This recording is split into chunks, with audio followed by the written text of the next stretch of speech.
Hi guys, I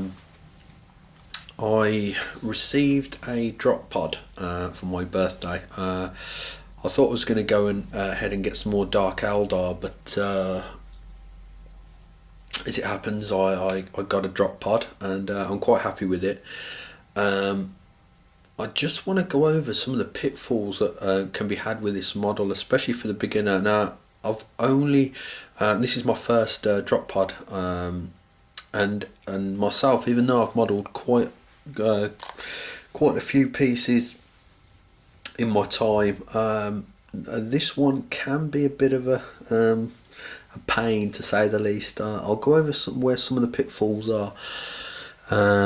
Let's zoom into, first and foremost, I mean, you could be modelling for years and you can still have problem with these doors, and I'll show you why.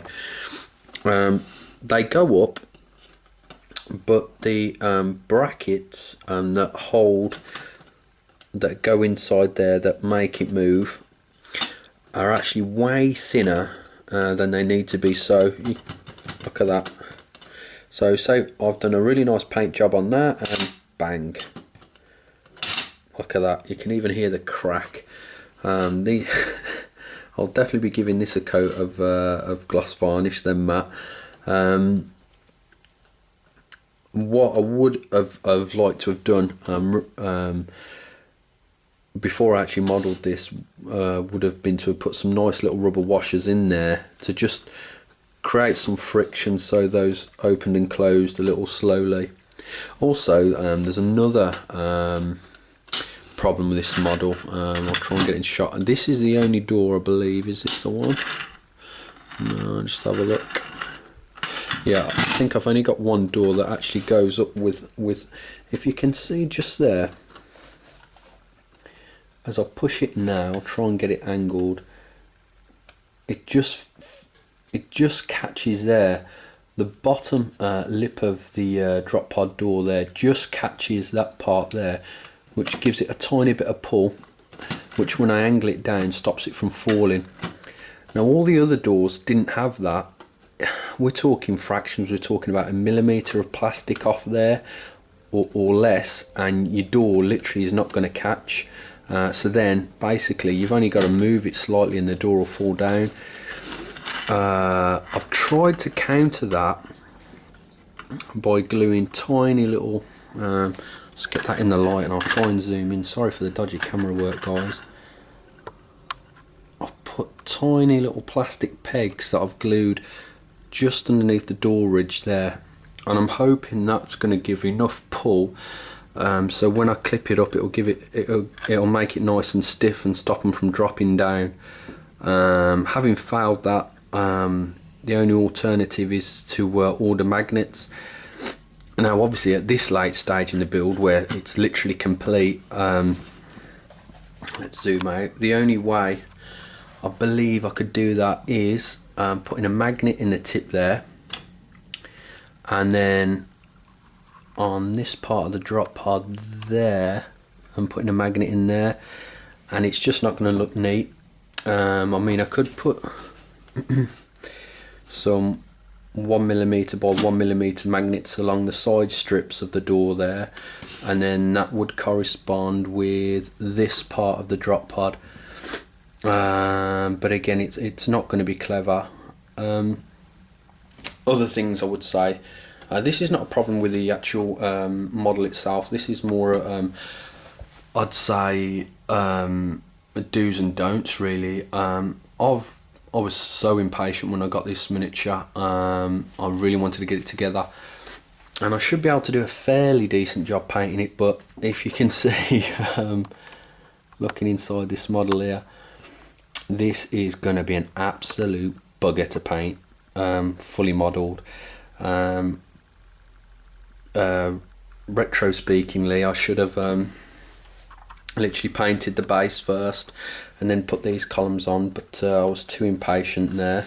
But hopefully the pegs that I've put in will work. If not, I'll be getting magnets. Either way, in the next day or two I'll let you know how it's worked out and what option was the best. So basically when you get these out of the box, Now I always get rid of mould lines. On the bottom of these doors, do not get rid of your mould lines, because as silly as it sounds, that may actually help you, because if it's not a perfect fit, the mould lines will give you that extra tiny bit of thickness towards the bottom of the door that will catch on that part of the drop pod, and it might give you the stiffness of the door that you need.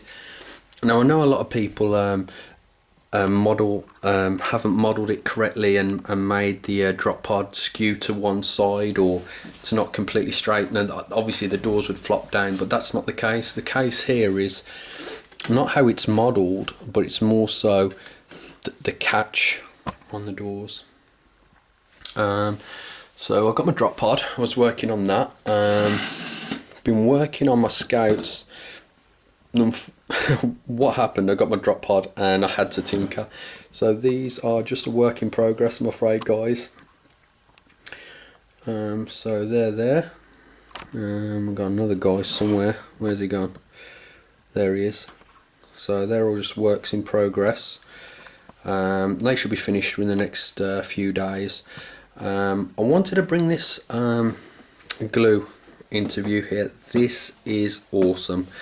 Now I do believe our friends out of Europe struggle to get hold of this, but it is superb. I mean, let's just show you why. I'm sure this has been made famous by the Beast of War team, and that's where I picked up the idea to get this stuff. But the accuracy that you can get out of this needle tip, I mean, just look at my finger there. It's actually cheaper to buy than the GW equivalent.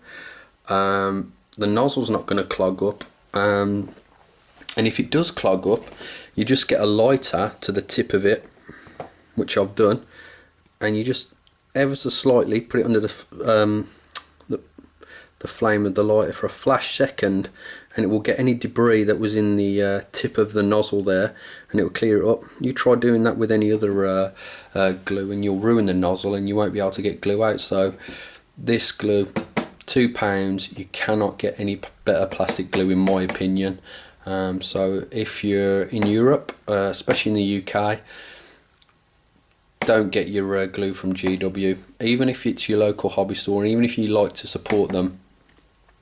Buy everything else by all means, the paints, but this glue, especially if you're modelling a tank, a Land Raider, or a drop pod where you need really fine lines, you can't beat it. So that's my top tip there. It's called Revell Contactica, I believe, and this is the smaller of the two sizes. To be fair, I mean, there's what, 12.5 grams of glue in this one. It's going to last you a long time, a very long time, so you don't need to necessarily get the big one, and it's nice and handy and small to get in there. So yep, right, so it's just a quick update that's obviously gone on for way too long, but that's to do with my gripe with the drop pod. Other than that, it is a lovely model. I forgot to say I magnetised the weapon in there as well. That was good. I'll just see if I can get it just back in. Let's move these guys out of the way.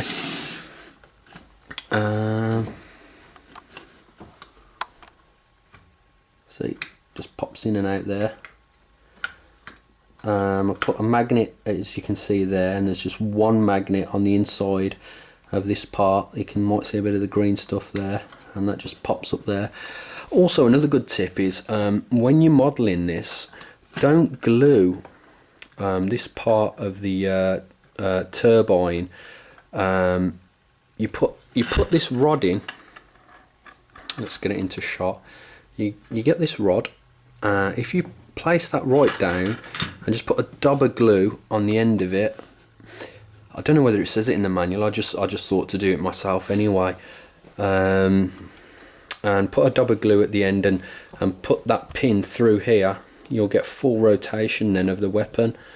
But yeah, I want to do a shout out to, I think it's Emperor Canaris. He inspired me, if you like, to get the drop pod. I seen his video and I thought I've got to get myself one. I've not got one yet, and I think my stern guard dropping out of this will be pretty cool. Anyway guys, thanks for watching, and hopefully I'll have a better video up than this soon, and have a nice Christmas folks.